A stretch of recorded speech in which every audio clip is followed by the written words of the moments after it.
Yep, it's me again, guys. Welcome to VehiclesTips channel. I'm gonna show you this quick video how to fix this Honda Odyssey with ignition switch lock problem. So pretty much this is what happened. Customer state came in for the key would not turn at all, so he got the car towed to the shop. So I found out that the ignition lock assembly himself is bad, so we're gonna try and replace it.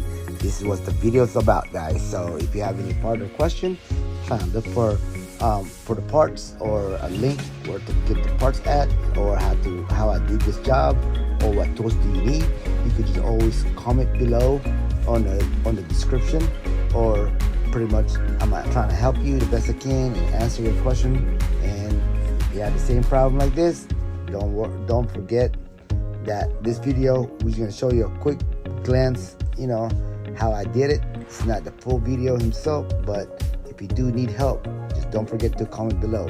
I'm more happy to help you. Pretty much, yep, that's what I'm here for. I'm trying to share my knowledge and my experience to all you guys. Yep, it's not perfect, but I'm trying my best. So I hope you like this video. If you do, don't forget to subscribe, like, and hit the notification bell.